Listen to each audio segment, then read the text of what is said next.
Boa noite, queridos. É um prazer imenso estar com vocês. Eu sou o pastor Marcos Mendes, atualmente na diretoria de projetos da Missão Aleph. E nessa noite de segunda-feira, nós temos mais um encontro preparatório para o nosso congresso, que será realizado em meio de outubro, do mês de outubro. Vocês já estão aí tomando conhecimento, já estamos veiculando e fazendo as publicações nas mídias sociais, né? Hoje à noite, queridos, nós temos um grande prazer de receber um pastor, um amigo da Aleph, um companheiro de caminhada, alguém que habita no nosso coração, e eu quero convidá-lo agora para participar conosco, nosso irmão, nosso amado irmão, Rubens Musi. Rubens, muito boa noite, alegria ter você aqui conosco. Boa noite, Marcos, boa noite, gente boa aí do Nordeste, falo aqui de Londrina, alegria estar com vocês, um prazer mesmo, friozinho aqui da nossa terra, imagino vocês Coisa estando boa. aí num clima bom, obrigado, Marcos, muito bom revê-lo, o pessoal da Aleph é pessoal muito querido mesmo. Prazer todo nosso. Você que está nos assistindo essa noite, fique à vontade aí pelo YouTube, pelo Face, aproveite aí o chat, mande a sua pergunta, a sua dúvida, faça seu comentário, vai ser um prazer. Eu quero deixar aqui com vocês um pouquinho de informação. Hoje a nossa palestra tem como tema de que igreja precisamos no pós-peste. Nós estamos vivenciando um momento ainda bastante complexo, né? Um momento que traz dor, traz sofrimento, mas também é um momento de reflexão para a igreja acerca do nosso papel neste momento histórico que o mundo atravessa, e em especial dentro do nosso país, né? E nós convidamos o Rubens para estar conosco esta noite, dado a capacidade dele de discorrer sobre essas temáticas. O Rubens, ele é doutor em teologia pastoral pelo Westminster Theological Seminary, é doutorando em teologia sistemática, ele está concluindo o doutorado na Universidade de Aberdeen, na Escócia. Atualmente ele é professor da Faculdade Teológica Sul-Americana e ele coordena o Instituto Rede, que é um instituto que trabalha com revitalização e desenvolvimento de igrejas. Rubens é missionário e pesquisador da CEPAL, e ele tem atuação principalmente nas áreas de missões urbanas, eclesiologia, liderança, gestão, implantação, desenvolvimento e saúde de igrejas. Ele tem a autoria de vários livros, entre os quais eu destaco um que eu gosto muito, porque é um livro que eu tenho na minha cabeceira para, vez por outra, estar consultando, que é o DNA da Igreja. Eu recomendo que você adquira, se você não tem ainda, e você adquira, e se você já tem, que você leia, porque esse livro dá uma visão ampla acerca da Igreja, uma visão que nós precisamos no dia de hoje, tá? Mas eu não quero me delongar mais, eu quero aproveitar esse tempo juntamente com vocês para ouvir a explanação do nosso querido Rubens Musi. Rubens, fica contigo e logo mais a gente vai estar aí com as perguntas, com as dúvidas. Nós vamos ter aí 30 minutinhos para desfrutar do que você tem a nos dizer. Obrigado, Marcos. Na verdade, o mundo é diferente, o mundo está diferente. Essa pandemia do Covid-19, ele causou profundas mudanças e o mundo não será mais o mesmo. Eu quero que você preste atenção nisso. O mundo não vai ser o mesmo pós essa pandemia, pós o que eu tenho chamado de peste, essa praga, não é? Usando uma terminologia bem medieval até, porque é uma peste, tem sido uma peste para nós aí, o nível de sofrimento que nós tivemos, as implicações para nossas igrejas, nossas famílias, nossa própria vida pessoal, nosso psique são imensas. E também para a igreja. Eu acho que esse é o momento para nós refletirmos e repensarmos a igreja, por isso vamos trabalhar esse tema hoje. O presidente do Fórum Econômico Mundial, o Klaus Schwab, por exemplo, ele fala desse período como sendo um grande reset, ou o grande reinício, né? Aquela linguagem da informática, dar um reset no computador, é justamente essa, a gente reinicia o computador, quando o sistema não está funcionando mais, ou o sistema não está funcionando direito, quando precisa de manutenção, precisa ser atualizado. E, na verdade, a civilização hoje precisa ser resetada.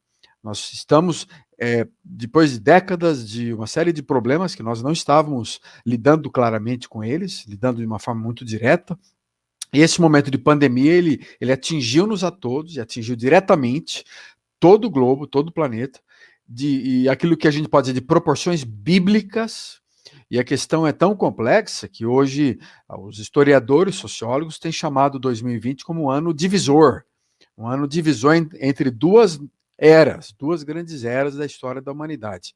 Quase que a gente poderia dizer é o AC e o DC, antes do coronavírus e a era depois do coronavírus, DC. E na essência, na verdade, essa mesmo. O mundo que a gente conhecia até o início de 2020 não existe mais. Gente, eu quero que vocês entendam isso. Não existe mais aquele mundo. Ele foi dissolvido no contexto da pandemia. Nós continuaremos a ser surpreendidos por uma série de mudanças. A rapidez está aí para ficar. Há uma natureza inesperada dessas mudanças, é fato. Elas nos confundem, mas elas provocarão segundas, terceiras, quartas ondas, efeitos em cascatas e resultados ainda. Quando a gente fala desse novo normal, um novo normal radicalmente diferente daqueles que estamos progressivamente deixando para trás. Então, muitas das nossas crenças precisam ser avaliadas. E a gente sabe que isso tem acontecido no mundo da filosofia, da economia, da história, da antropologia e assim por diante. Nós também, cristãos, precisamos, a partir das nossas lentes da teologia, nossas lentes bíblicas, avaliar esse momento com muita seriedade, repensar esses tempos que vivemos. O Schwab, também do Fórum Econômico Mundial, ele chama esse período como um período de guerra. É uma guerra contra o inimigo, um inimigo invisível, nós sabemos que provocou uma crise multifacetada que, sem dúvida, vai durar vários anos, mas é como uma segunda grande guerra. As mudanças, e o Schwab tem razão, que as mudanças que estão acontecendo hoje são semelhantes, ou até maiores, àquelas mudanças que aconteceram durante e depois da Segunda Guerra Mundial. A Segunda Guerra foi uma guerra transformadora, na essência. Ela desencadeou uma série de mudanças que transformaram a ordem global, a economia global, mudanças radicais em atitudes, em crenças, culturais, sociais, familiares, abriram um caminho para inúmeras novas políticas, novos contratos sociais, como, por exemplo, as mulheres, que até então não trabalhavam. Elas vieram a se juntar à força de trabalho, às empresas durante a Segunda Guerra, e se tornaram eleitores também. É claro que há diferenças fundamentais numa pandemia e numa guerra, é claro que nós sabemos disso. Mas em termos de magnitude, de tamanho do efeito transformador, é comparável a uma grande guerra. Então há mudanças que precisam acontecer e vai ser necessário a gente pensar de forma diferenciada, de maneira mais inclusiva. Nós precisamos avaliar esses tempos, esse momento neoliberal, esse momento de polarizações, esse momento materialista, onde parece que o Deus Mamon reina, e nós desrespeitamos completamente a nossa mãe natureza, a nossa terra, nosso planeta. Então precisamos de um reset, de um grande reinício. E esse reinício precisa ser feito também em modelos eclesiásticos, em decisões religiosas que nós tomamos, em políticas que nós temos nas nossas igrejas, em conceitos da nossa religião, da conversão, da espiritualidade, e que a gente vai precisar repensar conceitos bíblicos, analisar o que está acontecendo no mundo também a partir de uma visão mais clara do Novo Testamento. Mas haverá um reinício macroeconômico, há um reinício, um reset social, um reset geopolítico, há necessidade de um reset ambiental, há uma série de questões científicas para a gente debater, tecnológicas, e é o momento para nós pararmos, como cristãos, como homens e mulheres que têm valores do reino, a pensar um pouco mais o que é a igreja. o que a igreja faz que tem que parar de fazer, o que a igreja não faz que tem que continuar fazendo, o que ela não faz que ela deve começar imediatamente a fazer. Porque a igreja é muito mais do que a denominação histórica, o prédio. Ficou muito claro que o prédio, na verdade, não é a igreja. A igreja é um grupo social e durante esse ano e meio, em muitas das nossas igrejas fechadas, a gente percebeu claramente que a igreja de Cristo continuou a existir, apesar dos eventos não acontecerem, apesar do calendário religioso não ser seguido, mas a gente tem que realmente pensar o que faz falta da igreja, o que fez falta para nós em 2020. O que você sentiu realmente falta? E a pergunta está aí, pós-pandemia, para a gente pensar e considerar quais são as marcas da igreja, quais são seus verdadeiros ministérios, o que ela faz que deveria parar de fazer, o que ela não faz que deveria fazer. Então, algumas consequências são enormes dessa pandemia. Por exemplo, o Fareed Zakaria, que é um colunista, um político da CNN Internacional, ele lançou um livro chamado 10 lições para o mundo pós-pandemia. Um livro muito interessante, em que ele levanta 3 possibilidades do mundo futuro. Há gente sugerindo que esse é o momento de virada na humanidade, virada no curso da história moderna. Outros que acreditam que após as vacinas tudo vai voltar ao normal, tudo vai voltar àquilo que era. E outros ainda argumentam que a pandemia não vai reformular a história como um todo, mas vai acelerar. E talvez esse conceito seja o mais forte para nós. A gente vai continuar girando numa velocidade muito alta. E áreas onde a tecnologia avançou rapidamente vai continuar a acontecer. A gente percebe a importância da internet, a inteligência artificial, que já automatizou inúmeras profissões, a internet das coisas, que vai crescer cada vez mais. Então, a velocidade vai gerar complexidade. E a gente vai continuar num mundo cada vez mais complexo, cada vez mais acelerado, e a igreja precisa reconhecer, então, essa aceleração do mundo, as mudanças que acontecem. E ela vai precisar, então, e aqui eu concluo esse ponto, ela vai precisar dar um reset, reiniciar, recomeçar, pensar a respeito do que deve fazer diante de tantas transformações. E o ponto mais amplo talvez seja o seguinte, que as possibilidades de mudança e a nova ordem resultante nesse momento vai depender daquilo que nós sonharmos para o bem ou para o mal. De qualquer forma, e aí eu quero tratar para vocês que são talvez da minha idade, de 45 para cima, que aquele mundo da década de 80, da década de 90 não existe mais. E frequentemente nós mantemos os modelos das nossas igrejas muito semelhantes ainda àquelas igrejas da década de 80, da década de 90. Nós precisamos repensar a igreja para o século XXI. Então a proposta, talvez, que a gente tenha é aproveitar esta oportunidade, sem precedente, para olhar para a nossa comunidade, reimaginar as nossas igrejas, repensar os seus ministérios. A igreja que não é somente o lado institucional da consciência, das doutrinas, dos procedimentos, da história, das heranças, são importantes. As reuniões departamentais são importantes, mas a igreja é muito mais do que isso. Ao lado da igreja comunidade, de pertencimento, de família, de fraternidade, ao lado da igreja que proclama o evangelho, ao lado da igreja que adora, ao lado da igreja diaconal, a igreja missionária, e assim por diante. E a igreja ela precisa ser influenciada por esses conceitos todos. E na verdade, então, Marcos, até aproveitei esse momento para lembrar que eu estou discutindo esses temas abertamente agora no canal de YouTube que eu lancei, tratando sobre a igreja pós-peste. Pensando, então, passo a passo, o que será a igreja, o que é a igreja durante essa pandemia e para onde ela deve ser, para onde ela deve ir. Porque eu entendo que a função pastoral, a função ministerial e vários dos nossos projetos, projetos internos da igreja e projetos ministeriais e sociais serão afetados por esse momento.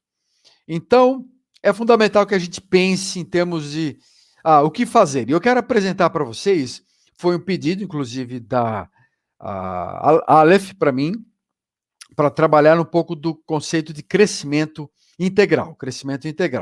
E eu quero utilizar esse modelo que é do Orlando Costas, que tem sido um modelo que eu uso bastante, pensando na igreja, o que é a igreja, como é que a igreja se desenvolve, que é olhar para um crescimento mais integral da comunidade. E entender que é natural que a igreja se desenvolva de forma orgânica. É natural que a igreja cresça. A gente deve esperar o desenvolvimento da comunidade, esse grupo de cristãos, homens e mulheres, que seguem a Bíblia, que seguem a Deus, que procuram ser discípulos de Jesus Cristo. Mas o que seria um crescimento integral? O que seria um crescimento orgânico, de qualidade? Orlando Costas, ele trabalha em 4 dimensões interessantes, que eu entendo que dá para nós uma visão mais ampla do crescimento da igreja. Costas escreve que o crescimento integral, ele não acontece por conta própria, em primeiro lugar. O desenvolvimento da igreja, ele é iniciado por Deus, a missão é de Deus, a Missio Dei, que nós chamamos. Ele é dirigido pelo Espírito Santo. O Espírito Santo, ele é como o motor, o nervo que impulsiona o crescimento, estimula os órgãos do corpo, controlando cada parte dele, e ele é toda a força motriz que dá vida, que expande qualquer comunidade cristã. Orlando Costas, ele aborda o crescimento não apenas quantitativo, mas em qualidade também. Há uma interface muito clara nesse desenvolvimento, no crescimento integral, entre o crescimento quantitativo e o crescimento qualitativo. Crescimento é um processo integral, indissociável, que se manifesta em todos os níveis, mas há um crescimento ruim, há diversos tipos de crescimento. O desenvolvimento pode ser demográfico, biológico, o crescimento pode ser emocional, psicológico, o crescimento pode ser econômico, social, então há vários tipos de crescimento. Dentro deles, então, há um lado tanto positivo quanto o lado negativo. Pode ser bom, pode ser saudável, pode ser ruim, pode ser patológico, e a gente sabe o risco da erva daninha, do joio no meio do trigo, não é verdade?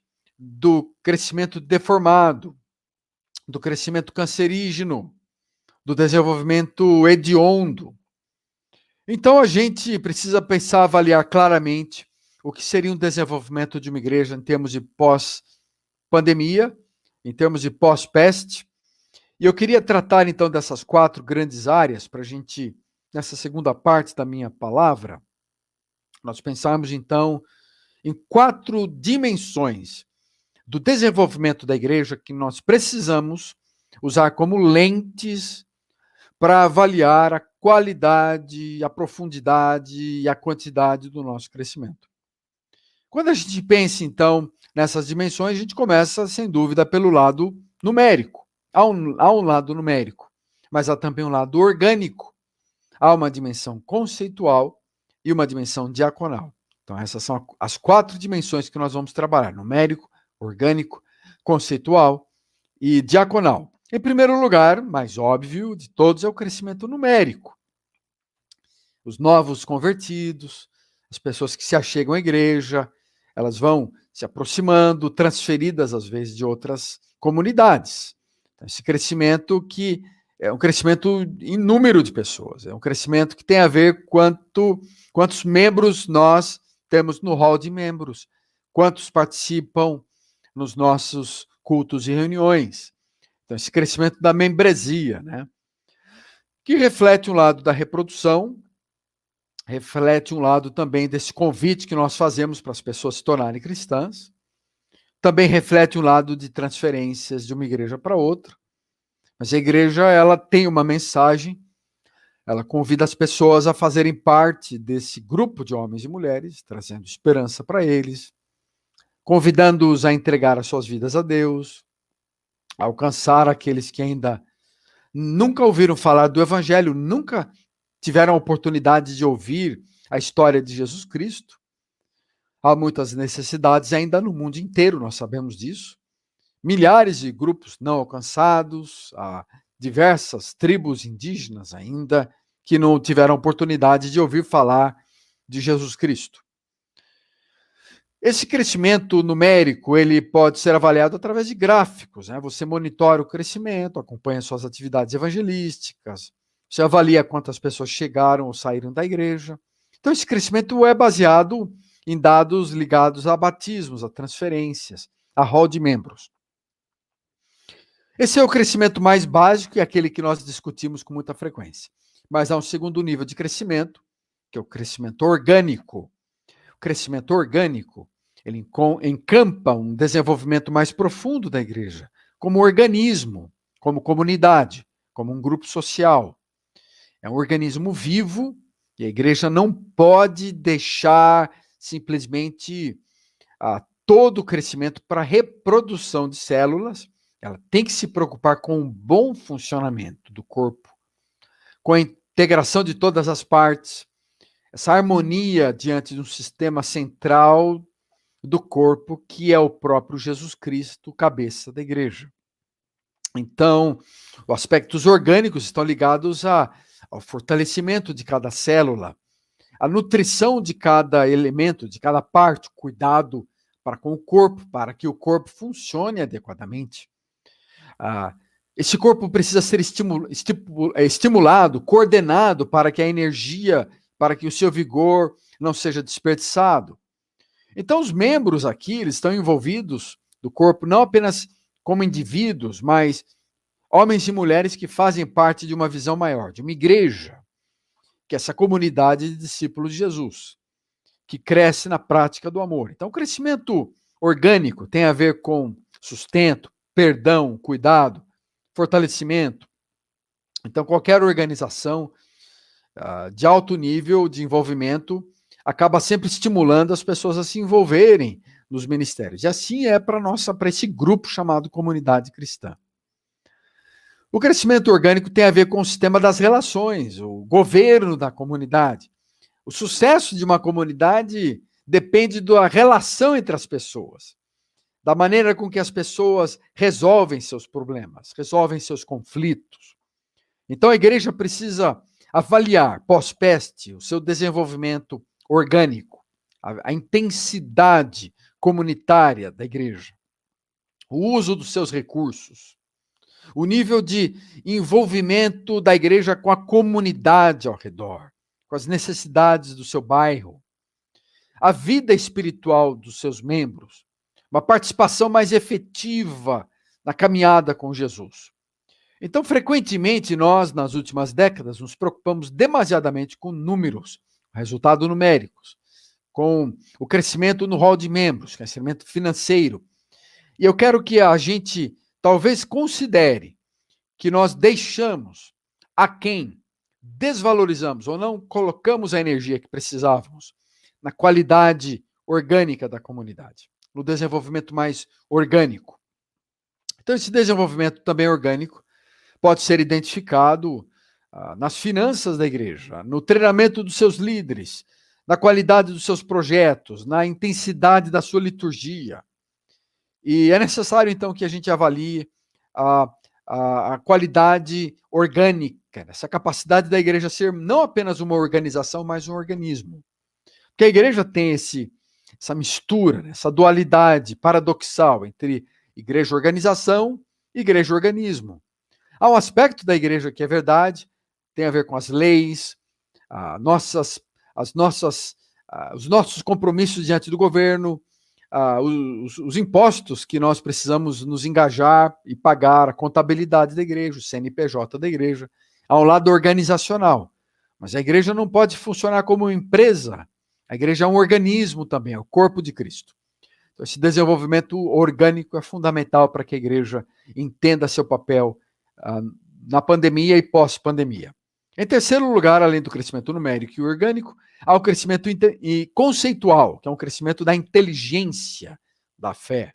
O crescimento conceitual é essa consciência nossa, com o conhecimento que a comunidade tem a respeito da sua própria identidade, do seu senso de existência, do seu senso de propósito, da sua razão de ser, mas, ao mesmo tempo, essa firmeza intelectual para enfrentar os desafios doutrinários, para argumentar diante dos aspectos públicos da teologia. Por isso nós chamamos também da teologia pública, a teologia que tem uma história, que ela interpreta as histórias ao redor. Há uma narrativa, e no nosso caso é uma narrativa baseada na pessoa de Jesus Cristo, que é a chave hermenêutica, é a chave para a gente interpretar a história. Então nós interpretamos a sociedade, a cultura e as histórias a partir dessa narrativa cristã, que nós chamamos da metanarrativa, e que para nós é uma narrativa baseada em Jesus Cristo. Na prática, isso quer dizer que nós temos capacidade para avaliar criticamente o que está acontecendo ao nosso redor. E devemos ter uma análise bíblica coerente, uma análise neotestamentária baseada em Jesus Cristo. Nós precisamos olhar para Cristo, para os eventos da sua vida, para o seu ministério, para a sua morte, para a sua ressurreição e avaliar, interpretar esse momento da história. E a partir disso há uma descoberta, então, da nossa própria identidade, para a gente saber o que nós devemos fazer, qual é a finalidade nossa no reino, propósito nosso também na comunidade, na sociedade brasileira, para que sejamos um instrumento de transformação. Isso exige que nós saiamos da polarização, das preocupações secundárias e foquemos nosso olhar muito claramente na compreensão do papel da igreja no mundo que nós rodeamos. Eu acho que, de diversas maneiras, nós nos desapontamos com o fato da igreja, dos cristãos não terem um papel muito claro na sociedade. Mas a igreja não pode se alienar, nós não podemos nos distanciar da comunidade onde estamos inseridos, e não apenas de forma política ou partidária, mas sim entendendo a nossa vocação individual e como comunidade, para compreender o papel nosso diante do sofrimento social, das feridas sociais. Um outro aspecto fundamental do desenvolvimento conceitual é o conhecimento das Escrituras, o conhecimento da própria palavra de Deus. O crescimento conceitual ele é avaliado pela nossa capacidade bíblica, teológica, em relação às doutrinas essenciais da comunidade. Então, a gente busca o crescimento do conhecimento bíblico, eclesial e teológico dos cristãos, segundo o desenvolvimento e maturidade deles, além da relação com o conhecimento e prática da fé cristã. Então, essa relação muito clara entre a teoria e a prática, a teologia, a experiência e a obediência ao evangelho.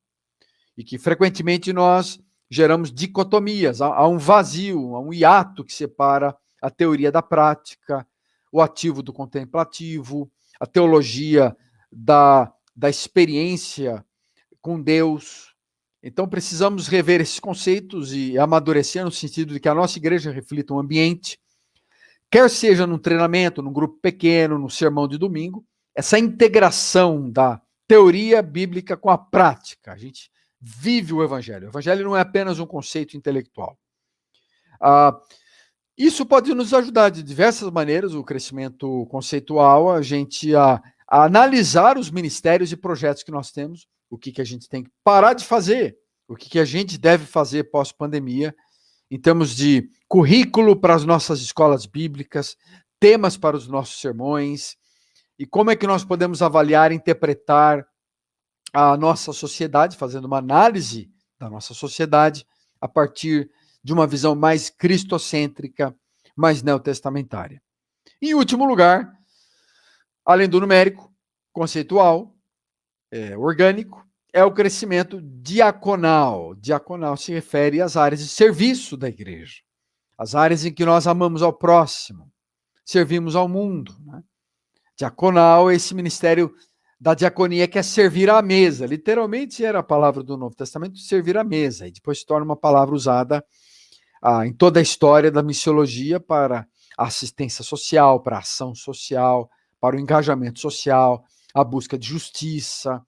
Então, esse aspecto diaconal é fundamental da igreja. A igreja, ela está aqui para a sua comunidade, num bairro está aqui para tratar das feridas da comunidade, restaurar a saúde dessa comunidade, buscar a paz, shalom da sua comunidade. Então, esse é o desenvolvimento diaconal. Então, as atividades evangelísticas e ministérios da igreja precisam desembocar também no serviço do amor ao próximo, né? Mateus 28 está integrado a Mateus 25, do grande julgamento. Pessoas condenadas porque não deram um copo d'água para aquele que sofria, não visitaram o aprisionado, não cuidaram da viúva, estão julgadas. Aqueles que cuidaram dos pobres, que praticaram a justiça social, que estiveram engajados nos projetos de alívio à comunidade, de sarar a comunidade, Jesus fala, vocês fizeram para mim, sejam bem-vindos ao reino.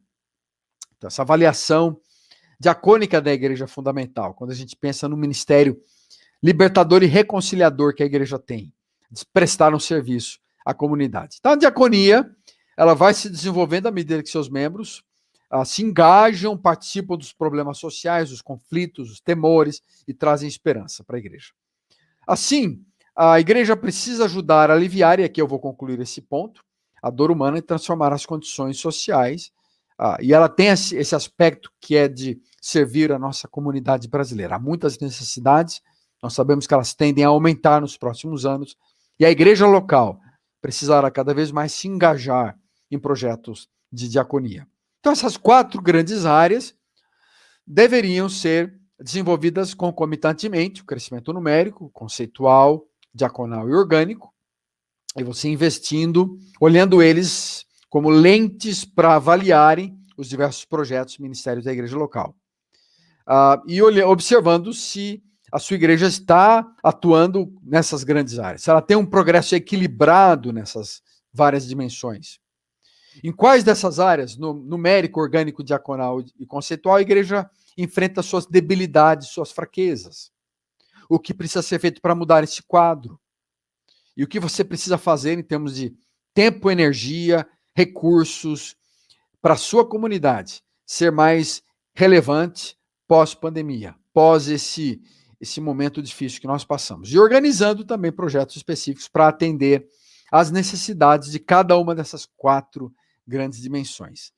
Marcos, eu acho que essa seria um resumo bom daquilo que eu proponho a desafiar as igrejas, no sentido de olhar essa pós-pandemia e servir, então, essas quatro grandes dimensões como pilares, como lentes que nos ajudem a criticar o que nós estamos fazendo, o que devemos parar de fazer, e também olhar para frente em termos do que nós devemos reconstruir, reestruturar, repensar os modelos das nossas comunidades para que eles sejam mais fiéis ao Espírito do Novo Testamento e à liderança do Espírito de Deus.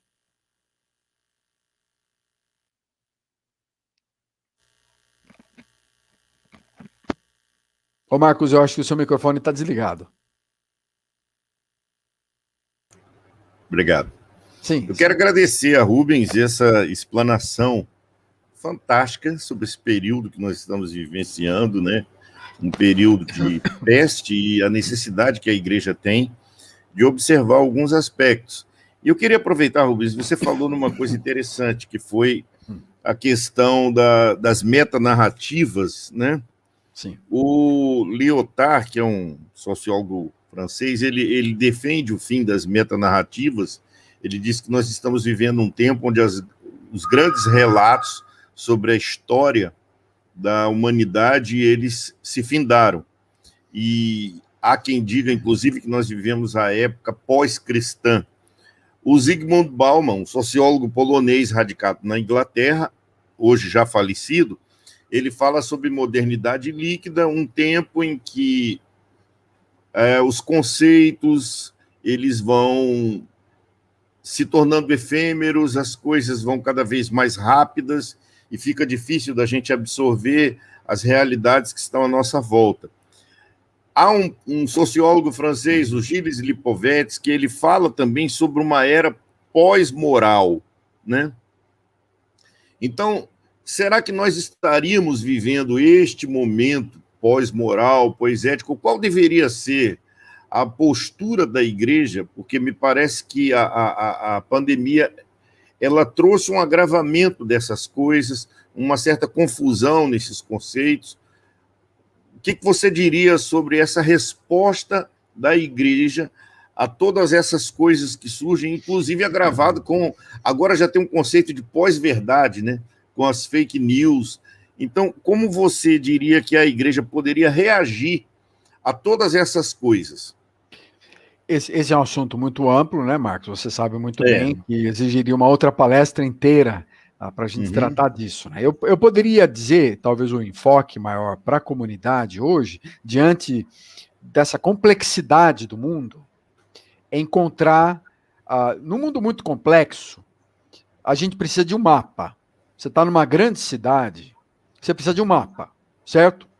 Você tem vários caminhos, várias alternativas e várias pessoas dizendo é por aqui, é por lá, é por acolá. Então, no nosso caso específico, eu creio que é o nosso papel relembrar que o norte é a mente de Cristo. Para nós, o norte é a pessoa de Cristo. Nosso norte, ele é cristocêntrico. Então, a narrativa, eu entendo e eu concordo ainda que isso não muda. É inevitável, quer seja a gente vivendo no final desse mal-estar da modernidade, a gente entrando cada vez mais no mundo pós-modernidade, mas a gente só sabe que ele talvez seja pós aquela modernidade, mas ele tem muitos sintomas ainda de mal-estar, do cinismo da modernidade. A gente vê muita coisa ainda da modernidade. A gente vê esse envelhecimento da civilização, a gente vê o cinismo, o ceticismo, esse humanismo exacerbado, esse individualismo, tudo coisa que vai se desenvolvendo já nos últimos 200, 300 anos, e continua assim. A gente está num mundo controlado pelo Deus Mamon. Acho que esse é um tema muito claro. A idolatria, o dinheiro rege todas as coisas. A gente fala, há enfoques que a gente dá mais políticos, de uma ciência cá a colar, mas o que está mandando no mundo inteiro é dinheiro. E inclusive, o fato é que nós estamos acabando com o mundo por causa do dinheiro. Se você me permite um comentário, o último livro que foi lançado aqui no Brasil, que tem o Zygmunt Bauman, foi o livro Estranho e Familiar. É uma entrevista que ele concede a um jornalista sueco, e ele diz que o Estado cedeu o lugar da regulação da sociedade exatamente ao mercado. Então, nós vivemos uma época em que cada um busca o seu lucro, cada um busca o seu interesse.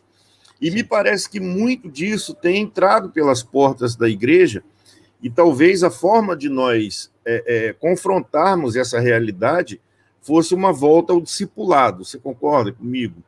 Então, realmente eu entendo isso, que pensando na primeira parte, é justamente um mundo que cedeu às leis do mercado. Nós vivemos num grande mercado. As leis do consumo, elas dominam.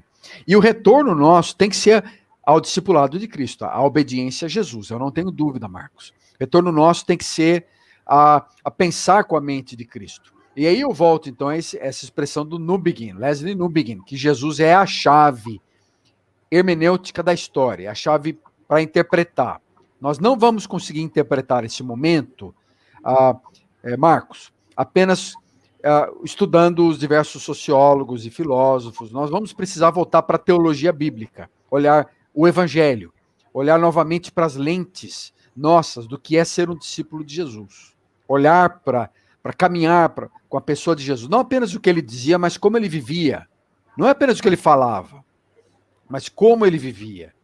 E esse elemento é fundamental. Eu acho que o caminho nosso é esse cristocentrismo, né? É o que dá lastro, é o que dá rumo para nós. No mapa dessa grande cidade, a gente precisa ter um rumo, uma direção.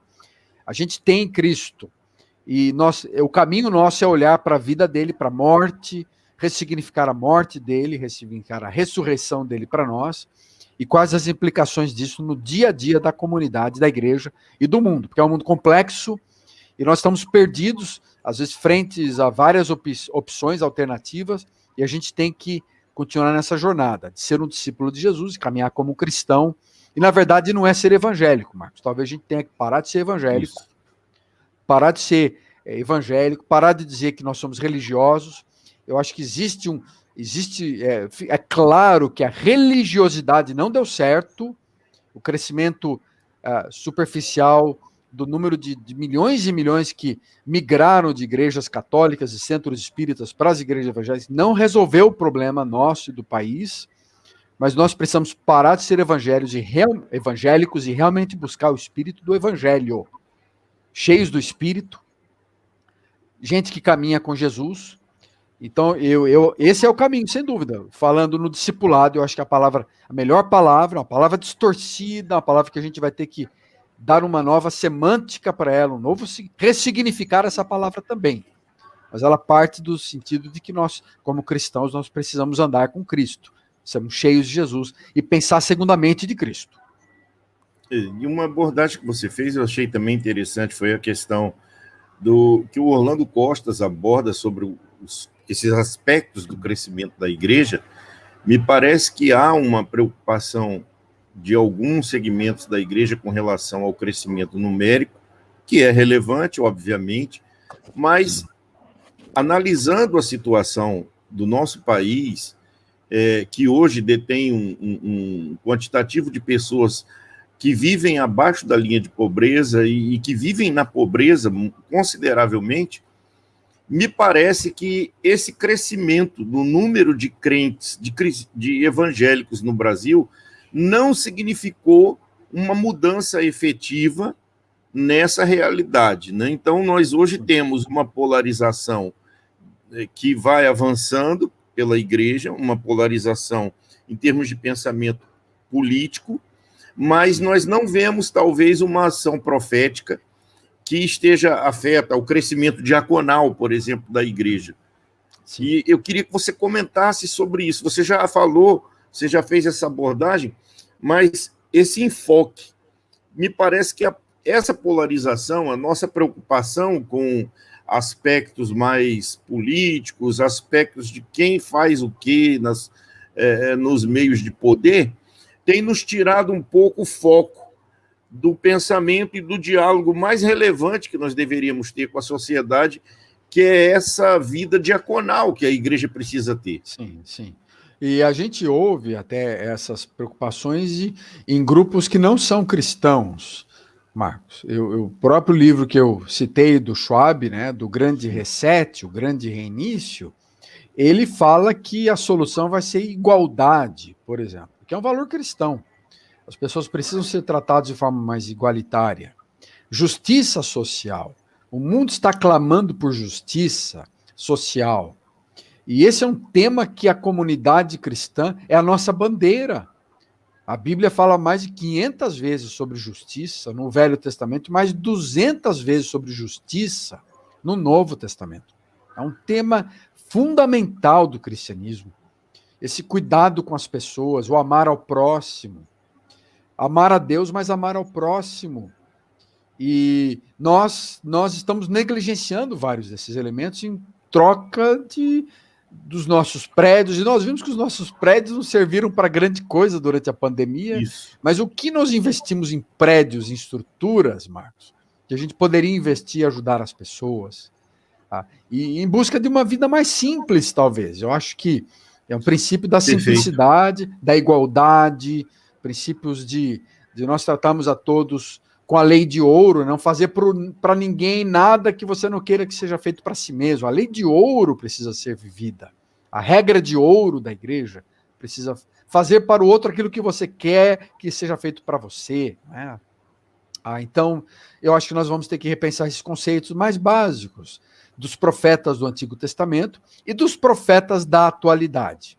Gente que tem falado, como alguém que eu admiro demais, como, por exemplo, Martin Luther King, como falou, Sim, como falava sobre a transformação social, já há décadas. E você vê gente séria hoje no Brasil, eu admiro muito o Antônio Carlos Costa, por exemplo, que tem falado muito sobre essa transformação social. Então, eu diria que nós temos que tratar agora, quando a gente pensa em diaconal, esse espírito da comunidade cristã, de curar a comunidade ao redor. Quais são as feridas sociais diversas que nós podemos nos engajar e ajudar a curar a nossa nosso povo brasileiro, em diversas áreas. Pode ser dentro da pobreza, pode ser... dentro da pobreza, há inúmeras situações complexas para a gente abordar. As causas são as mais variadas da pobreza. Mas a justiça é um valor do reino, a paz social é um valor do reino, o cuidar do órfão e da viúva é um valor do reino de Deus. Então nós precisamos priorizar aquilo que o Evangelho prioriza e deixar em segundo plano aquilo que o Evangelho não prioriza, Marcos. Às vezes eu penso que nós estamos revendo agora, ao vivo e em cores, o tempo de Amós, né? E a igreja precisa assumir esse papel de Amós, precisa assumir o papel de um João Batista, ainda Sim. que isso signifique perdas para nós. Mas esse discipulado, ele é fundamental. A igreja precisa reaprender a ser a profecia viva de Deus na Terra. Sim. Eu quero convidar você que está participando, você que está no nosso chat, para fazer também a sua pergunta, você deixar a sua observação, né? Porque nós estamos aqui num diálogo proveitoso e esse diálogo é para você também. Faça a sua pergunta, emita a sua opinião. É importante que a igreja, num momento como esse que nós estamos vivendo, né? Nós falamos, a temática dessa noite trata sobre de que igreja nós precisamos no pós-peste, mas essa igreja começa a ser construída e discutida agora, né? Essa reflexão precisa ser construída agora. Eu queria também fazer uma outra observação que eu acho pertinente, queria que você comentasse um pouco. Nós temos aí essa igreja pós-peste, me parece que também conta muito com as novas gerações. Nós temos aí uma geração que é na adolescência, na juventude, e me parece que, tomada por um contexto de informações, e as nossas igrejas, em boa parte delas, ainda não tem um elemento, digamos assim, cultico, um elemento dialogal com esse segmento, e é um segmento importante porque a igreja tem esses jovens, esses adolescentes, serão os nossos futuros líderes. O que você poderia expor acerca disso, num momento tão complexo como esse, em que a gente está começando a discutir uma igreja pós-peste? Na verdade, eles não são nossos futuros líderes, são os líderes que nós precisamos para esse momento, viu, Marcos? Eu lembro, no início da pandemia, o ano passado, eu conversei com meu filho, ele é engenheiro de computação e ele trabalha na área, né? Eu perguntei, filho, o que mudou para você em termos de trabalho? Ele falou, nada, pai, eu estou fazendo praticamente o que eu fazia antes, né? Porque eles já estavam, a gente não tem noção que muitos dos nossos jovens, dos nossos filhos, já estavam vivendo essas transformações que estão acontecendo nos últimos 20 anos. Inclusive, existe uma frase que dizem que foi de Lenin, não se tem certeza, mas que Lenin teria dito, em que, por um período, parece que décadas se passam e nada acontece. E, de repente, em alguns meses, décadas se passam. Em pouco tempo, décadas se passam. O que aconteceu, que está acontecendo esse ano, e pouco, é que parece que nós avançamos décadas. Mas, na verdade, essas mudanças já estão acontecendo nas últimas décadas. E nós não estamos observando, nós não estávamos observando, ou nós estávamos rejeitando essas mudanças. Nós não estávamos percebendo que a caminhada dos nossos jovens é uma caminhada natural para o futuro do pensar cristão do século XXI. Nós rejeitamos, a gente vem de modelos tradicionais, moralistas, você sabe disso, né, Marco? Modelos religiosos demais, e os nossos jovens estão construindo uma nova forma de ser igreja. Nós vamos precisar de novas igrejas para essas novas gerações também, mas há muito que aprender com eles. Acho que esse é o momento de abraçar essas novas gerações. Em várias áreas eles já se adaptaram, estão se adaptando mais rapidamente, estão reinterpretando situações que nós estávamos errados, Marco. Nós estávamos errados em várias das nossas formas de fazer, estilos, modelos, e que eles eram modelos culturais. A gente falava que era bíblico, mas muitas das coisas eram questões culturais. Então, os nossos jovens estão desafiando isso e eles podem contribuir para diálogo, para a gente trabalhar junto, né? Quando eu tinha 25 anos, Marcos, eu estava atrás dos mentores com 50 anos de idade. Agora, aos 50, eu estou procurando alguns mentores novos, com 25, 30 anos. Eu estou encontrando alguns bons mentores jovens. Eles conseguiram já interpretar o mundo melhor do que nós. Nós precisamos deles. Então, acho que uma integração maior, essa reconciliação entre as gerações é fundamental para a gente entender para onde nós iremos nas próximas décadas. Em vários sentidos, mas na prática, isso significa trazer alguns desses jovens para as lideranças das igrejas, para os nossos conselhos, para os nossos boards, usá-los como consultores, elegê-los como líderes, diáconos, presbíteros. Eles têm muito a contribuir. Têm um coração... Muitos deles amam a Jesus mais do que os velhos, mais do que os idosos, estão dispostos a viver esse evangelho de uma forma mais contemporânea. Entendem melhor o mundo do que nós entendemos. Então, eu acho que faz sentido, concluindo, então, essa relação mais de não são eles nem nós, mas é hora da gente compartilhar o bastão, dividir o bastão. Mas temos que reconhecer que os mais velhos têm muita dificuldade de passar o bastão, de ouvir os mais novos. Então, que Deus nos dê sabedoria para a gente conseguir relacionar com essas várias gerações, mas com o espírito aberto, porque eles têm muito a nos ensinar. Eu tenho tido uma experiência muito interessante e já faz algum tempo que eu cultivo esse hábito. Eu tenho um filho com 23 anos, ele é produtor audiovisual, e não exaltando por ser meu filho, mas é um cara muito antenado, né? Um menino que vive antenado com essas novidades, tanto do audiovisual quanto com relação ao que está acontecendo no mundo.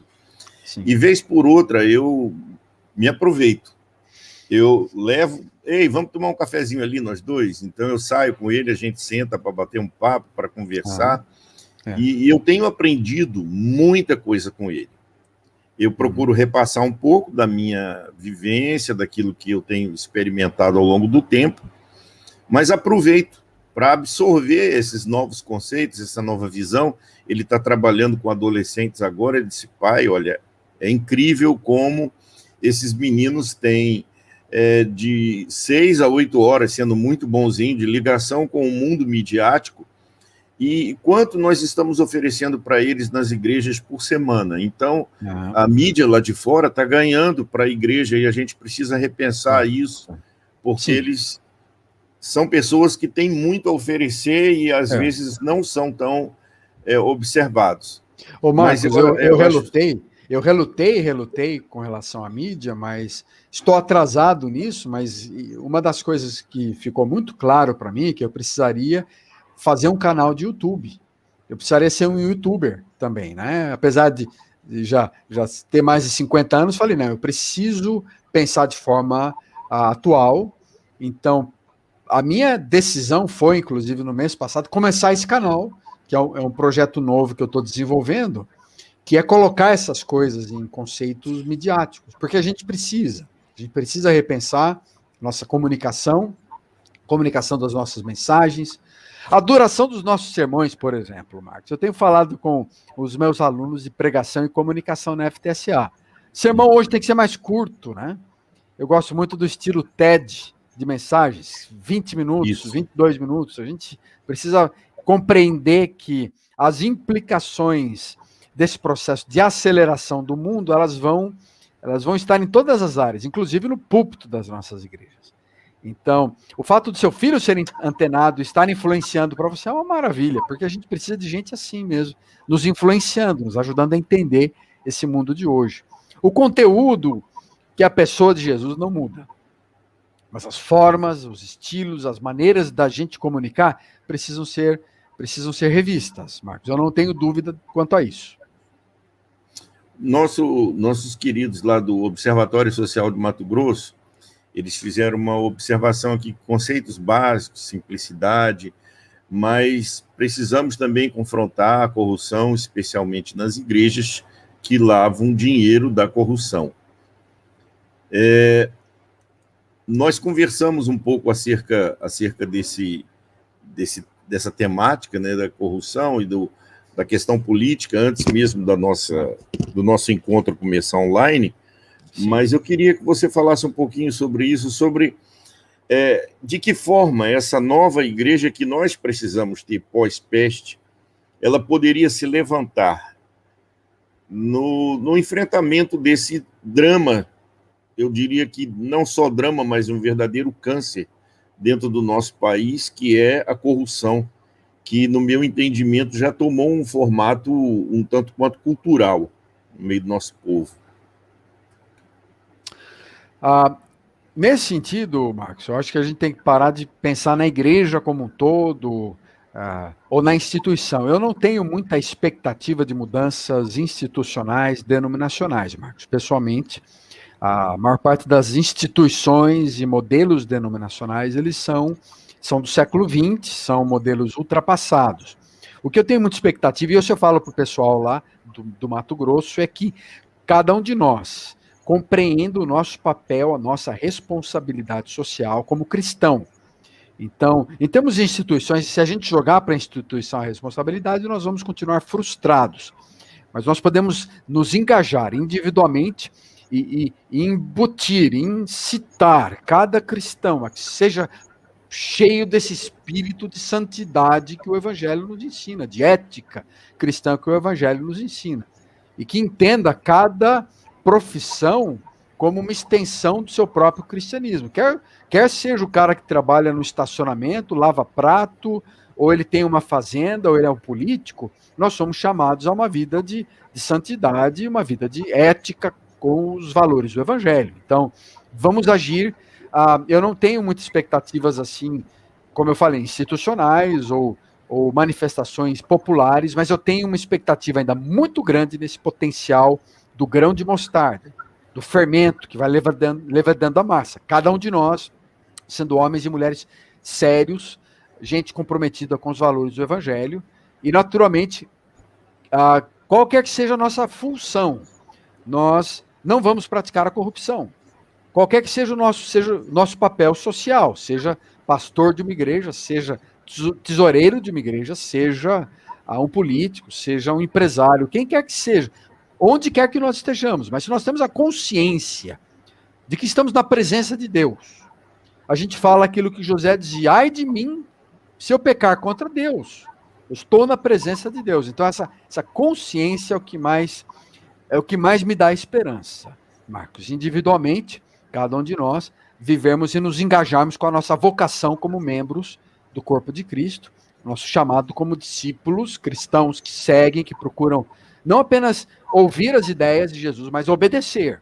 Talvez esse espírito de obediência ao Evangelho não tenha sido bem ensinado para nós, viu, Marcos? Sinceramente, nós aprendemos muita teoria, mas nós não aprendemos a viver, a aplicar, a obedecer simplesmente o texto. O texto bíblico falou: obedeça, vamos obedecer.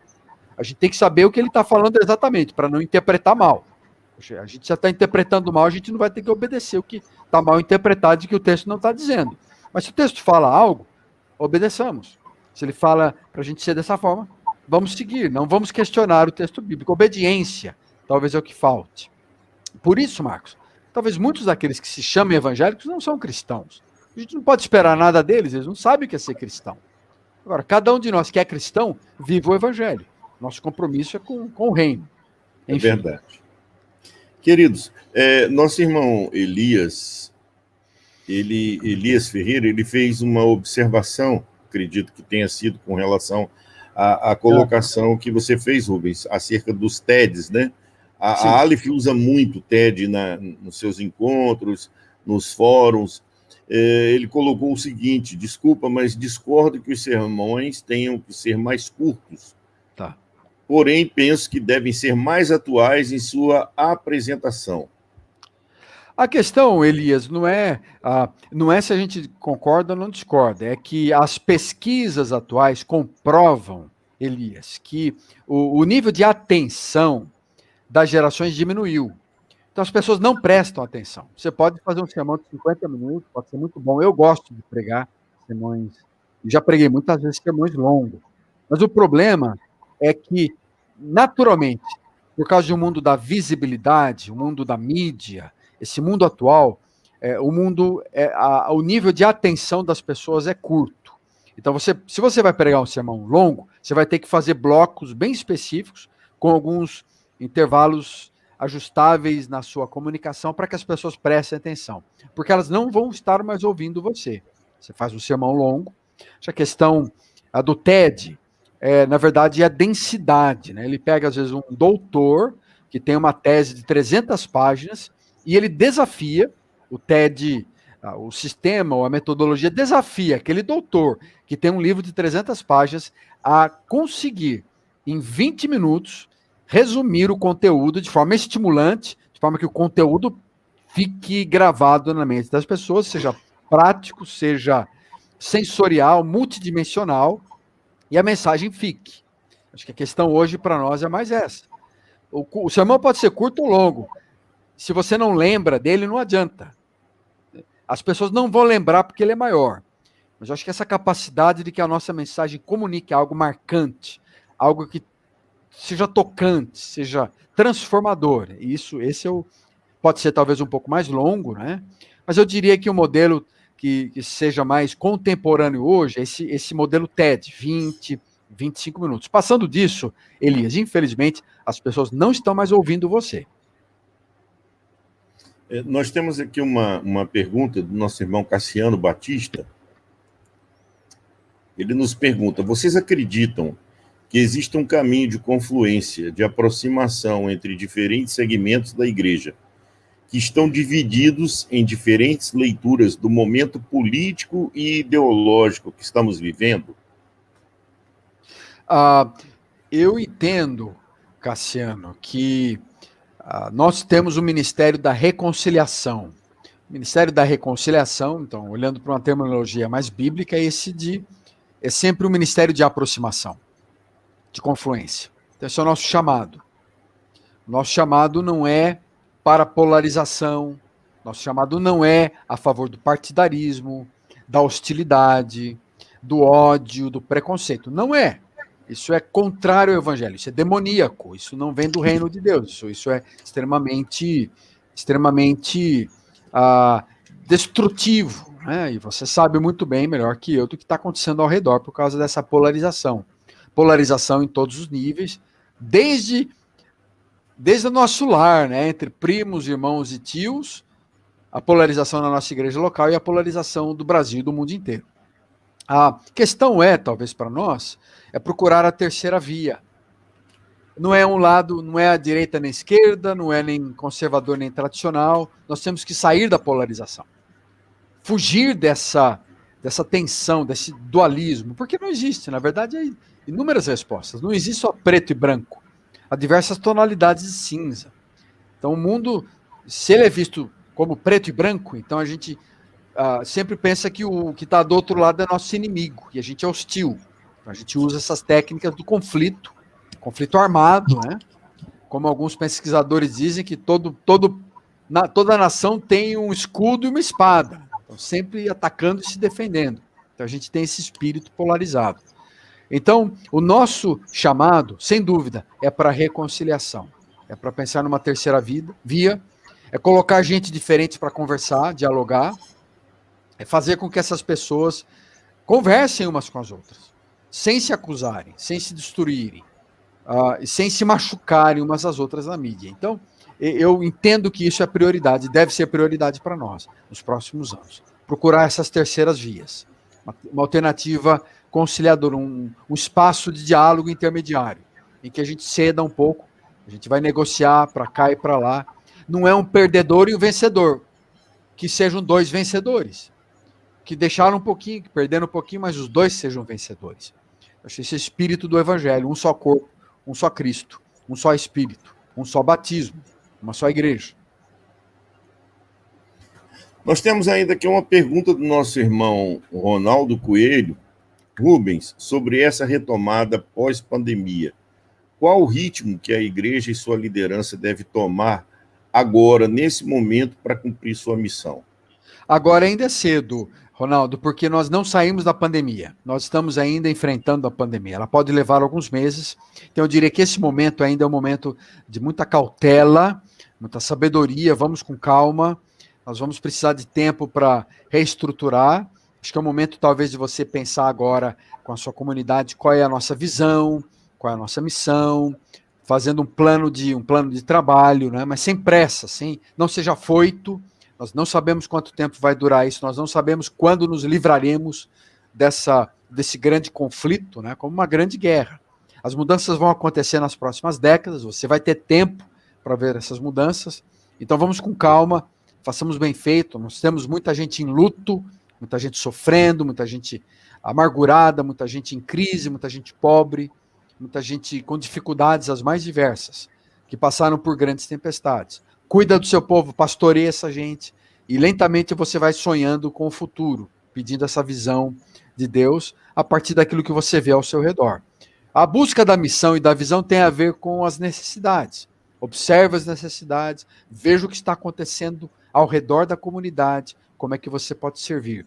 Mas não coloque a carroça na frente dos bois, procure lidar com muita paciência essa etapa, né, de não sei quantos meses ainda de pandemia. Nós não estamos no pós-peste ainda, nós estamos no meio de uma pandemia. Está chegando lá, mas ainda a gente está precisando tratar muitas coisas da peste, desse tempo de praga. Nós temos aqui um comentário do nosso pastor Lirênio, né? Ele diz que para muitos a unidade não é prioridade. Alguns preferem um corpo despedaçado. Nós temos visto isso, né? Um desperdício de energia no confronto entre facções, eu chamo de facções mesmo, dentro das igrejas, grupos que se digladiam, e parece-nos que essa falta de unidade é um pouco daquilo que você abordou sobre a nossa antiga religiosidade, né? Nós ainda nos mantemos presos a certos conceitos religiosos. Você podia fazer um comentário, Rubens, sobre isso? Eu entendo que, na verdade, o que o pastor Lirencio está abordando é um tema que nós líderes cristãos, temos sofrido já há muito tempo, né?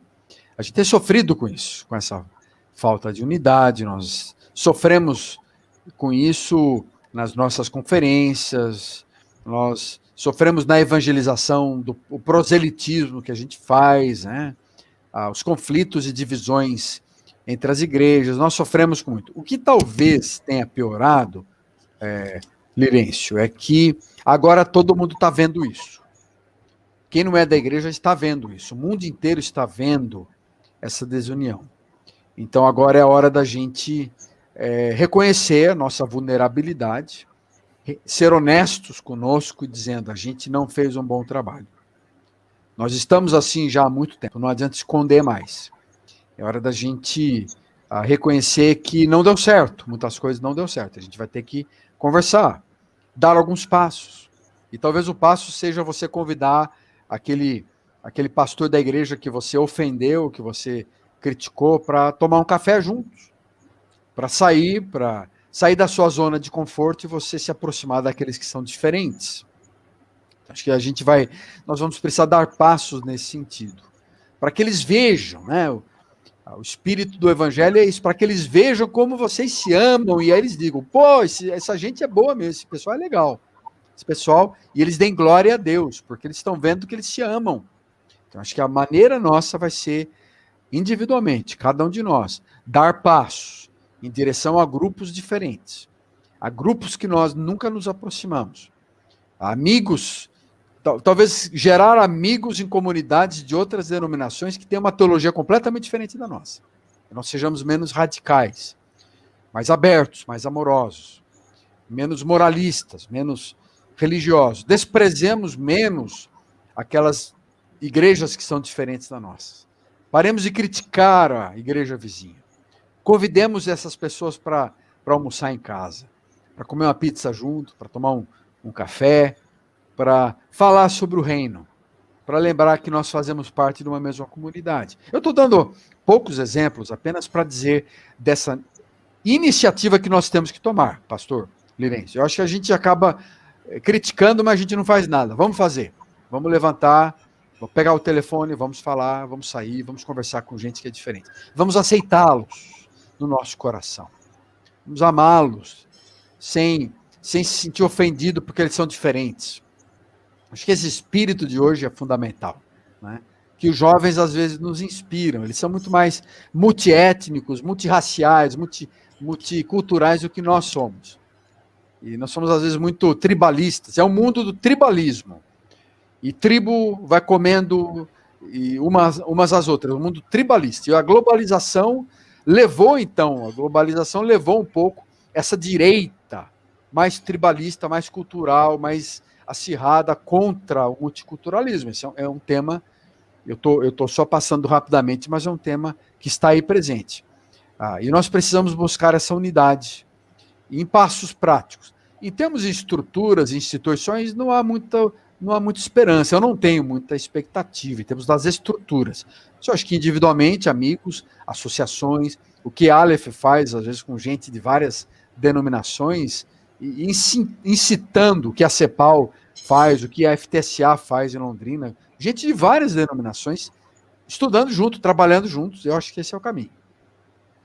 Inclusive, Rubens, tem uma autora que eu estava lendo há poucos dias, e ela fala que uma das vertentes do autoritarismo, essa propensão ao autoritarismo, ela é decorrência, na sua maioria, de pessoas que não conseguem, não gostam de lidar com a complexidade.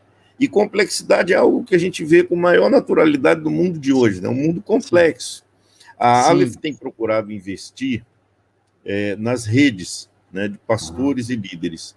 E um dos princípios que regem as redes de pastores e líderes é o acolhimento a pessoas das mais diversas denominações, correntes teológicas, porque nós entendemos que aquilo que nos aproxima é muito mais, tem muito mais significado, muito mais relevância do que aquilo que nós temos de diferente. E eu gostaria, inclusive, se vocês me permitem, de citar um exemplo pessoal.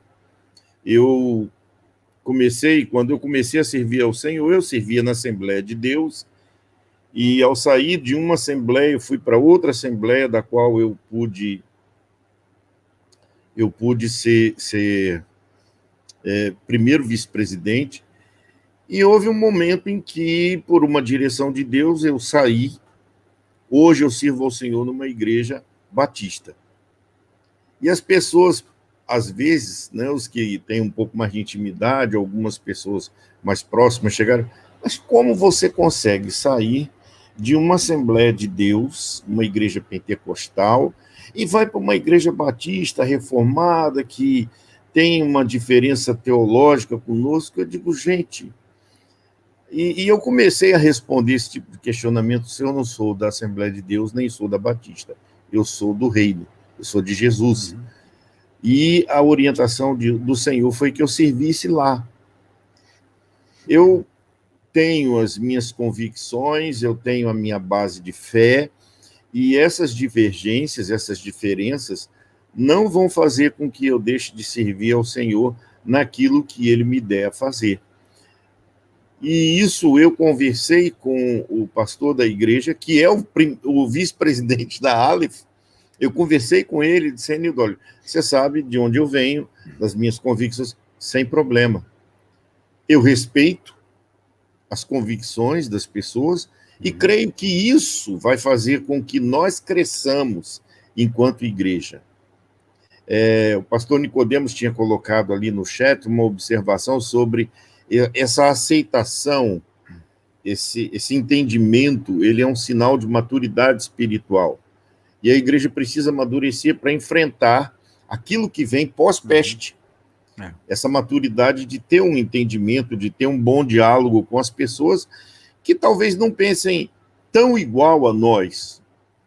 Porque eu creio nisso e você não crê, e isso não significa dizer que ele não pode ser meu irmão. Então, queridos, as redes de pastores e líderes, e aí eu vou falar um pouquinho sobre isso. Nós lançamos agora, recentemente, pela editora Esperança, o Manual das Redes de Pastores e Líderes. seria muito bom que você desse uma olhada para você ter um entendimento sobre essa filosofia do trabalhar em conjunto. O propósito da igreja não é necessariamente que ela seja reconhecida pela placa que ela tem na frente, mas que ela seja reconhecida como uma embaixada do reino de Deus, que ela seja conhecida como um grupo de pessoas que são discípulos de Cristo e que estão ali para servir. Servir não só a igreja, mas servir, acima de tudo, a comunidade onde elas estão inseridas. Promover o evangelho e promover o bem-estar comum, promover a dignidade humana, a restauração da dignidade humana, porque é para isso que Deus nos deu o privilégio de fazer parte dessa grande missão que é dele, né? Eu acho que essa é a visão. Então, nós estamos trabalhando nesse contexto de unidade, ele é muito importante. Acho que isso que o Rubens falou, de você convidar alguém para comer uma pizza, olha, vamos almoçar comigo, vamos comer uma pizza junto, vamos tomar um café. Essa política do tomar o café, isso é fantástico. Eu acho muito difícil encontrar alguém que não gosta de café, né? Eu, pelo menos, eu gosto muito. Então, um cafezinho, um chá, você comer uma pizza juntos, e não para a gente discutir as nossas diferenças teológicas, porque talvez isso não vá produzir um bom resultado, mas para discutir o que é que nós podemos fazer juntos, que projetos nós podemos trabalhar juntos, como eu posso contribuir para que a tua igreja faça diferença na tua comunidade, como é que você pode me ajudar a fazer a diferença onde eu estou. Eu acho que é basicamente isso, né? Esse espírito de comunhão que a Aleph, eu tenho visto isso na FTSA, que recebe alunos das mais diversas denominações, eu tenho visto isso no trabalho da CEPAL, o CTPI tem feito esse trabalho, eu participei do congresso deles, vi gente não só da presbiteriana lá, mas tinha gente de várias denominações, encontrei irmãos de outros pensamentos, estavam lá compartilhando. Gente, isso é maturidade. Isso faz com que a gente cresça. E a igreja precisa dessa união, dessa unidade em si.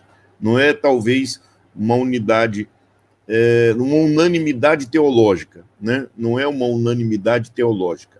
A nossa unanimidade precisa estar em Cristo.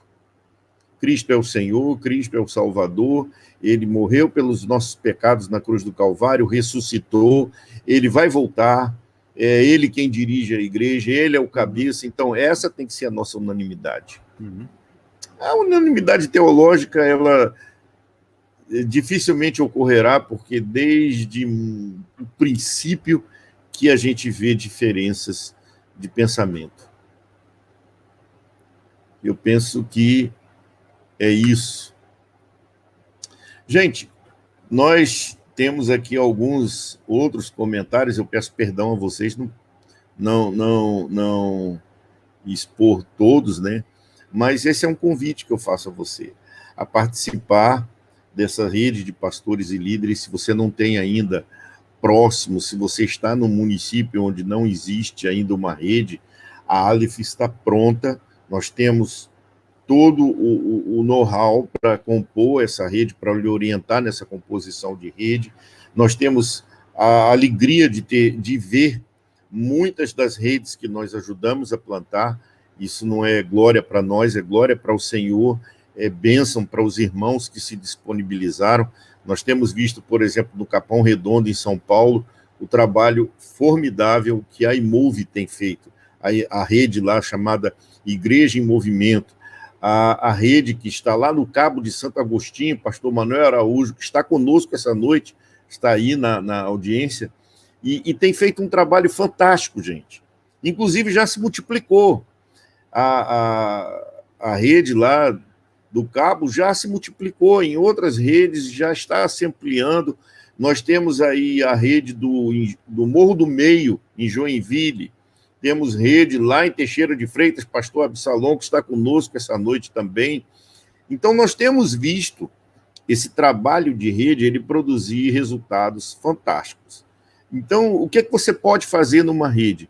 Gente, é muito importante que os pastores, os líderes, eles se reúnam, eles façam levantamentos, eles façam estudos acerca da sua cidade, das comunidades, sobretudo aquelas mais vulneráveis, procurem a parceria de universidades, de faculdades teológicas, procurem a parceria do SEBRAE, de outras instituições do mundo civil, do mundo privado, que possam contribuir de alguma forma. Existem diversos pesquisadores nas universidades que gostariam de ter essa parceria com a igreja, porque a igreja tem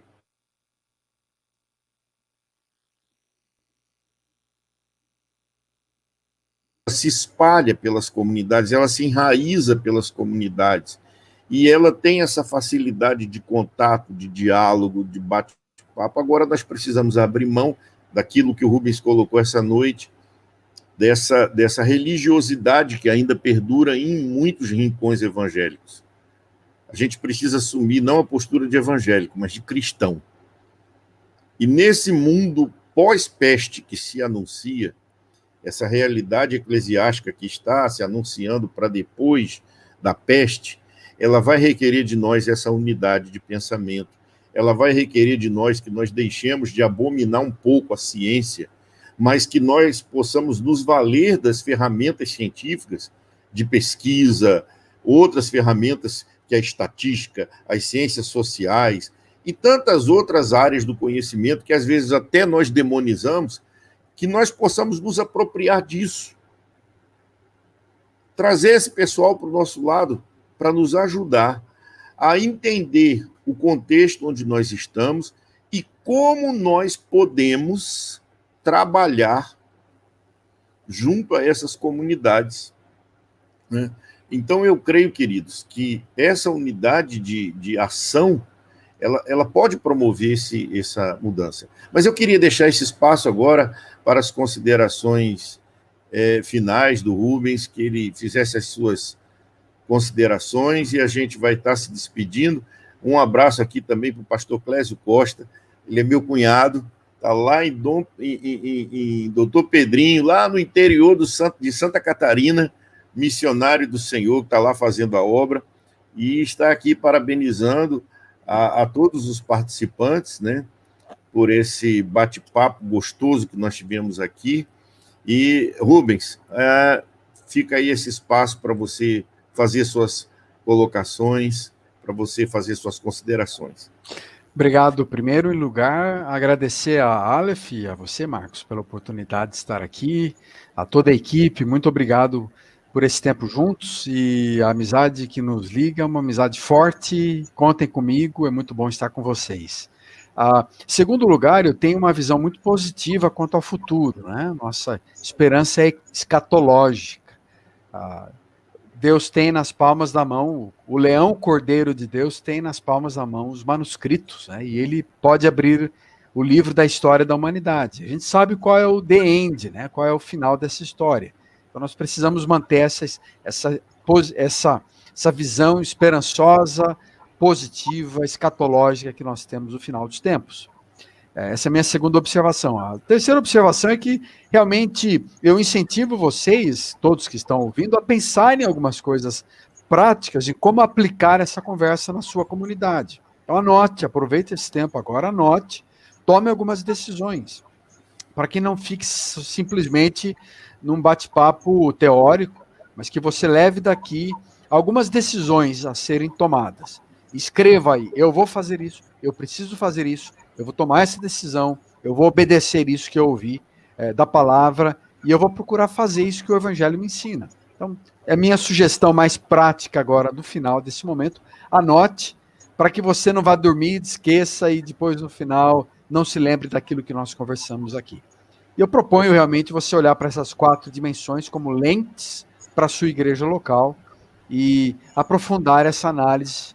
Tem várias coisas no meu livro, o DNA da igreja sobre isso, o DNA da vida, da liderança também trabalha esse tema. Entre lá no meu canal de YouTube, você poderá ver alguns temas também afins, ligados a isso, e que Deus possa abençoar muito o seu ministério. Esteja orando por nós aqui do Sul também, em Londrina. Obrigado, viu, Marcos? Uma alegria. Obrigado a todos. Amém. Eu quero expressar a gratidão da Aleph, de toda a nossa diretoria, de todos os amados, pela participação do Rubens essa noite conosco. Muito obrigado. Eu creio que essa conversa nossa, essa noite, a sua explanação, vai trazer resultados, vai trazer frutos para as igrejas. Recomendo a você que esteve conosco até agora que você faça o que o Rubens disse, anote os pontos, busque uma forma de colocar isso em prática, de trazer isso para a prática da sua comunidade. Quero lembrar vocês, na próxima segunda-feira nós teremos um novo encontro, né? Fiquem ligados, nós estaremos aí publicando nossos novos encontros para esse mês de setembro, e de 14 a 16 de outubro deste ano, não perca, Congresso Aleph. Ele vai ser totalmente online, você pode acessar lá o www.missãoaleph.org/congresso e faça a sua inscrição. A inscrição nós estamos com uma taxa simbólica de R$20 a sua inscrição. Você pode até fazer uma doação, mas a inscrição simples é R$20, né? Um lanche que você faz ali na esquina, você paga R$20. Então, use esses R$20, eu tenho certeza que vai ser uma bênção, e esse dinheiro ele vai ser revertido em benefício de pastores e comunidades que estão passando por momentos críticos com essa peste que está assolando, né?